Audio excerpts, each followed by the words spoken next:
Hello everyone and welcome back to Planeswalker's Anthology. I'm your host Octopus, and today we're diving into the thrilling, heart-wrenching journey of one of Magic the Gathering's most memorable characters, the resilient and awe-inspiring Elspeth Tirel. White-centered, human-turned archangel, Phyrexian slayer, and unwavering protector, Elspeth's story is a saga of tragedy, redemption, and unyielding strength. So grab a seat, subscribe to the channel, and let's explore the path of one of Magic's most fascinating characters.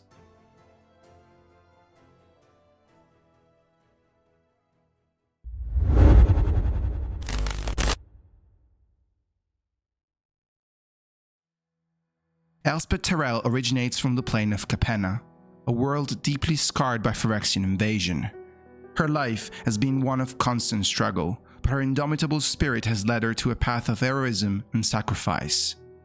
Elspeth's mana is firmly rooted in white, representing her dedication to justice, protection, and purity. Interestingly, she appears to be immune to the Phyrexian's deadly glistening oil, which causes Phyrexia and transforms victims into horrific and corrupted beings. Driven by a lifelong vendetta against Phyrexians for the pain they inflicted on her homeland, Elspeth vowed to become a warrior in the hopes of shielding others from suffering the same fate. Elspeth's early life begins in Serra's realm, a utopian plane created by the Planeswalker Serra from pure white mana, embodying serenity and harmony. But this peaceful existence would not last.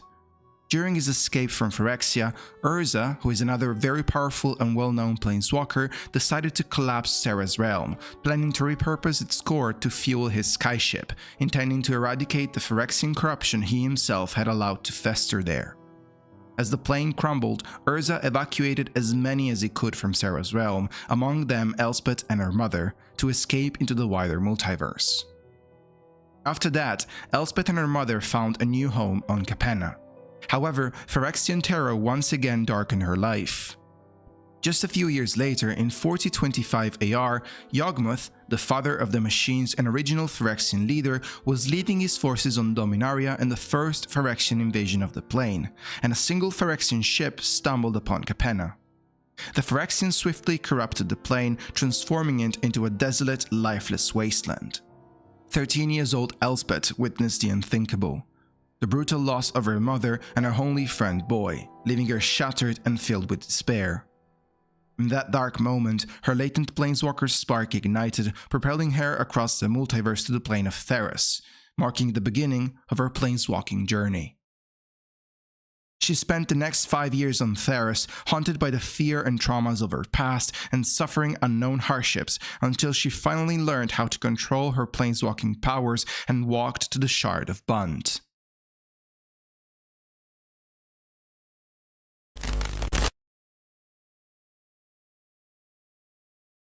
On the Shard of Bund, on the shattered plane of Alara, Elspeth found what she had longed for: community, acceptance, and peace.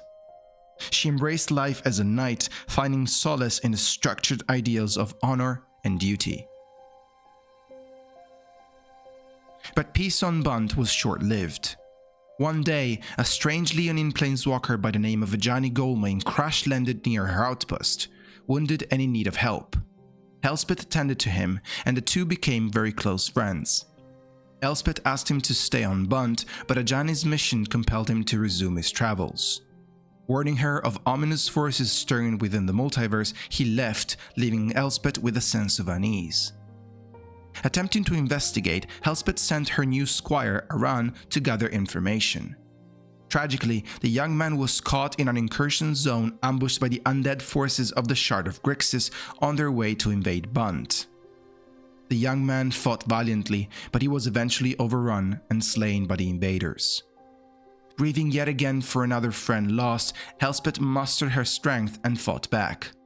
With fierce determination, she defended Bund against Grixis forces, and alongside the Knight General Rafik, she helped defeat the demon dragon Malfegor, ending Bund's involvement in the Conflux War. Okay, so here we actually need to take a few steps back and talk a little bit about the undead forces of Grixis, their involvement in Bund, and the conflicts. In a nutshell, Grixis, Bund, and Naya are not actual planes of MTG's multiverse. Rather, they are shards of a fractured plane named Alara. Dark forces in the multiverse had interests in bringing the 5 shards of Alara back together to absorb the immense amount of energy resulting from their impact to harness immeasurable power. The impact of the 5 shards itself was known as the conflux, and these dark forces were the ones Ajani referred to after his recovery in Bunt. In fact, Bunt's invasion by Grixis forces was but a distraction to divert attention from this plan. Okay, so now let's go back to Elspeth's story. Though victorious against Malfigor, the White Knight from Bunt felt hollow. She had saved her home, but could not protect everyone she loved, and Bunt would never be the same again for her. Heartbroken, Elspeth renounced her knighthood and planeswalked away, weighed down by sorrow and regret.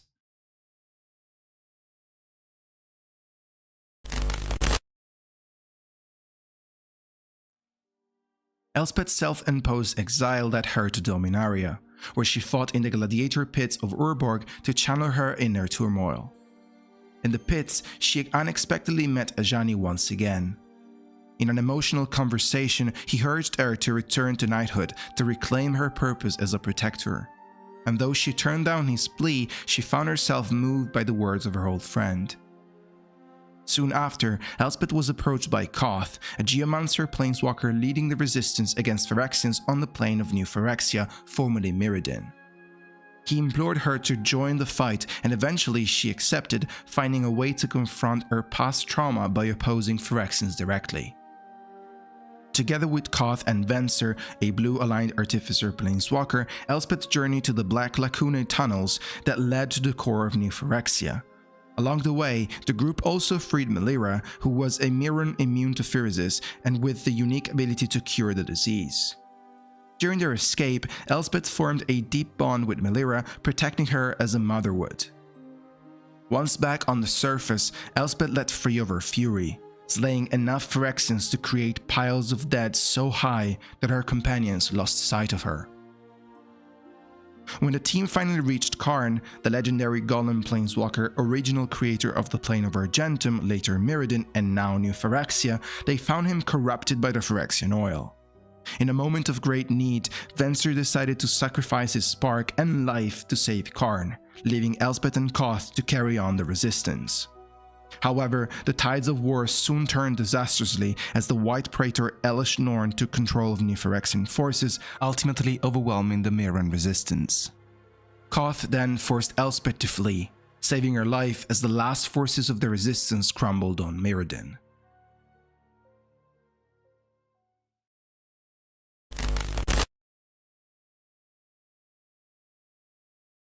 On Theros, a plane ruled by powerful and capricious gods, Elspeth's journey was fraught with both reverence and rivalry. She rose as the reluctant champion of Heliod, the god of the sun, wielding his mighty spear, but often finding herself at odds with his expectations and temperament. Though her devotion to protecting Theros grew, so did Iliad's jealousy and mistrust. Her clashes with other gods and devotion to the people of Theros eventually led her into conflict not only with other divine forces but also within her own relationship with Heliod. Amidst her struggles, she met Daxus, a mortal demigod with whom she found solace, and the two eventually fell in love. However, tragedy struck once again when she was manipulated by Xenagos, a satyr planeswalker seeking godhood, into killing Daxus. Wrecked by guilt, Elspeth pursued and ultimately killed Xenagos. She then sought to make amends for her actions by offering her life to Heliod in exchange for her lovers. Extremely happy with this request, Heliod turned on her in cold blood, striking Elspeth down with the same spear he had once entrusted to her. However, death on Theros is different than any other plane in the multiverse. In Theros' underworld, Elspeth's spirit lingers, fighting to retain her sense of self. Pursued by the Returned, who were lost souls devoid of identity, her planeswalker's spark reignites just as she's about to drown in the underworld's infinite depths, flooding the dark realm with her light. Though Elspeth did not drown, she still found herself trapped in the underworld at this point. Meanwhile, Ashiok, a black-centered planeswalker, sought to spread their nightmares across Theros, and the underworld was no exception. Night after night, Elspeth was forced to relive traumatic memories of her childhood, Phyrexia, and her lost love, Daxus. One night, the intensity of her nightmares, amplified by Ashok's powers, pierced the barrier between dreams and reality, creating the Shadow Spear. Elspeth managed to escape the underworld and confronted Heliod once more.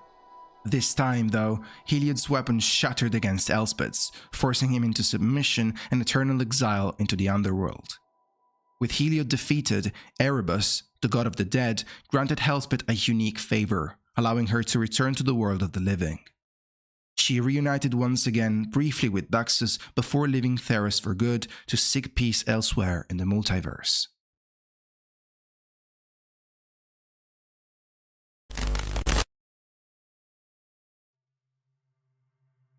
Searching for peace, Elspeth realized she would never truly find it until she'd confronted the demons of her past. Phyrexia had to be stopped once and for all. On Dominaria, she met with Ajani again, who told her about the Phyrexian invasion of New Capenna. The city, however, had somehow repelled the attack, piquing Elspeth's curiosity in understanding how this could have happened. So, she decided to travel there and assess the situation.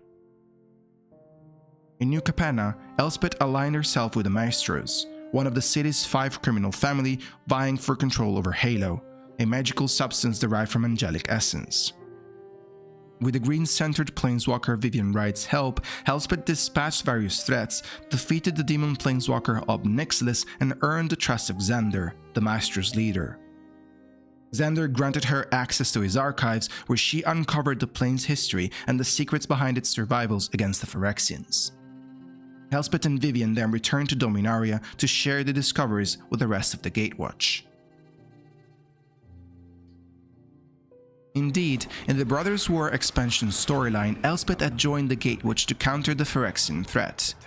She was devastated upon learning that her mentor and dearest friend Ajani Goldmane had been completed, or turned into a Phyrexian, which was a fate involving monstrous surgeries and unimaginable suffering. As Sheoldred was leading the second Phyrexian invasion of Dominaria, Elspeth took charge of the counterattack, severely wounding Rona and confronting Tezzeret, who despite his former allegiance to Phyrexia, mysteriously held back during their fight. Elspeth eventually regrouped with the Gatewatch and other Planeswalkers to launch a decisive strike on the plane of New Phyrexia. In an attempt to take Elesh Norn by surprise and regain some lost ground, Elspeth led a squad of 10 Planeswalkers to infiltrate New Phyrexia. However, Elesh Norn, anticipating their arrival, set up a planar shield that scattered the team across the plane. Elspeth, along with Kaya and Kaito's cat Himoto, journeyed through the Furnace Layer, where they reunited with old allies including Koth, Melira, Tyver, Jace, Kaito, and Nahiri. Descending deeper towards New Phyrexia's core, the group planned to use a replica of the Golgothian Silex, which was a massive planar obliterating artifact to destroy the Realmbreaker, a colossal multiverse-spanning weapon crafted from the corrupted seed of the Kaldheim World Tree. The destruction of the Realmbreaker was absolutely crucial to their plan, as the tree threatened to spread Phyrexian corruption across all planes by using its branches as planar bridges. When Jace Beleren was drawn to Sheoldred's Colosseum by a distress call from his lover Rashka, he found she had already been infected with Phyresis. Rashka ultimately turned and infected Jace as well. Later, Nahiri, who had also been infected while escaping Sheoldred's Colosseum, sacrificed her life to let the rest of the group escape, collapsing the entire Colosseum onto the Fair Basilica on the sphere below. Before reaching the Realmbreaker, the group faced their last significant resistance in the form of the completed Planeswalkers Ajani Goldmane and Tibalt. In this moment, Elspeth was forced to confront Ajani, her former mentor and dearest friend, now fully corrupted by Phyrexia, while Tyver engaged with Tibalt. The fight was brutal and emotionally wrenching for Elspeth, who struggled with the painful reality of battling someone she once trusted and loved deeply. Yet, after a grueling struggle, both she and Tyver managed to take down their enemies and kept moving forward. Despite his infection, Jace rejoined the group and with nothing left to lose, volunteered to detonate the Golgothian Silex at the Realmbreaker. However, Elspeth realized that activating the Silex would destroy all the planes already connected to it. Before Jace could trigger the device, Elspeth stabbed him, took the Silex and planeswalked away just as it was starting to collapse, sacrificing herself to save countless lives.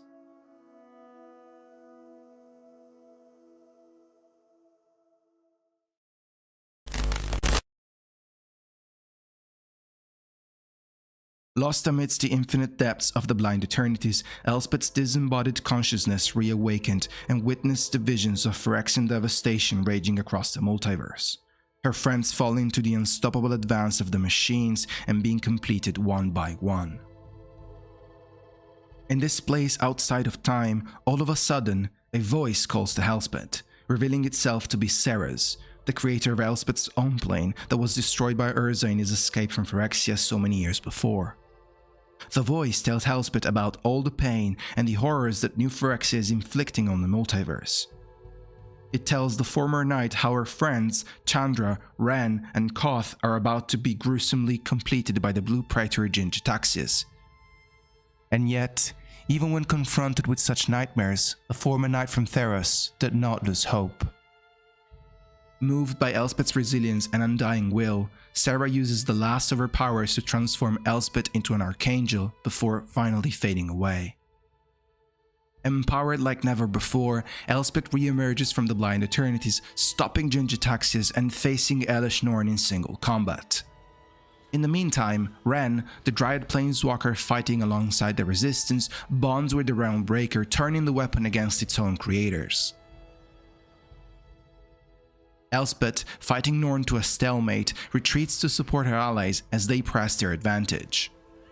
Thanks to Ren's connection with the Realmbreaker, the Dryad is able to use the tree's interplanar branches to enter in contact with the lost plane of Zhalfir, which had been phased out from the time stream by Teferi to safeguard it against the first Phyrexian invasion of the multiverse. There, the Dryad finds Teferi himself, who was stranded after the failure of the Temporal Anchor. With Teferi's help, the Resistance forces organize a counter-invasion of New Phyrexia. In the ensuing battle, Jin-Gitaxias, Vorinclex, and Elesh Norn are slain, leaving Urabrask as the last surviving Praetor of the plane. Ren manipulates Realmbreaker to switch the places of Zhalfir and New Phyrexia in the Blind Eternities, isolating Phyrexia and connecting Zhalfir to the rest of the multiverse instead. The very few remaining Mirren survivors escape to Zhalfir, while the Capennan angels that had joined the fight remain trapped on New Phyrexia. The Glistening Oil's contact with New Phyrexia was severed, rendering it inert throughout the multiverse. At this point, some Phyrexians instantly froze in place, while others just crumbled apart. Those already completed fell into deep slumber, marking the end of the invasion. In Zhalfir, Elspeth helped the surviving Mirrens settle in their new refuge. There, she also attended to Melira, who used her final strength to heal Ajani and Nissa Ravain, both of which had been completed by Gitaxia's minions.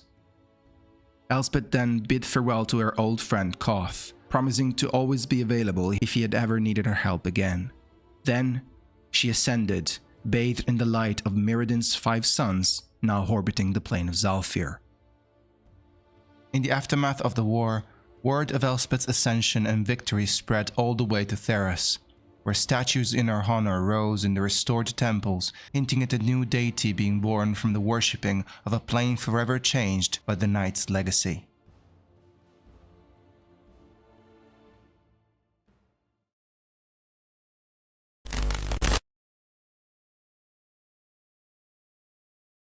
After losing track of her for a few expansions, we're about to see Elspeth's comeback in the upcoming Dragonstorm expansion releasing in April 2025 as she travels to the plane of Avishkar, formerly known as Kaladesh, to fight and defeat a dragon threatening the participants of the second Giripur Grand Prix.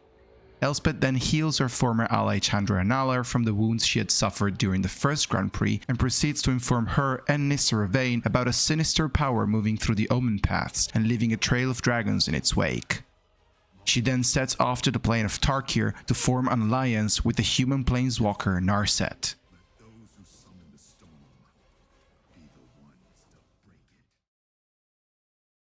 And that pretty much covers Elspeth's story, folks. Thank you so much for sticking with me until the very end through this deep dive into Elspeth's journey.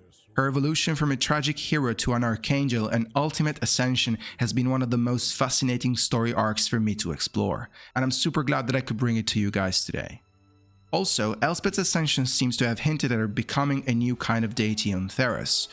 So, do you think we'll see more of her divine influence in future sets, or will the story take on a different turn? Don't forget to let me know what you think in the comments section down below. Before we wrap up, I just want to give a quick shout out to everyone who's been supporting the channel. Your comments, feedback, and encouragement truly mean so much for me, so thank you for that.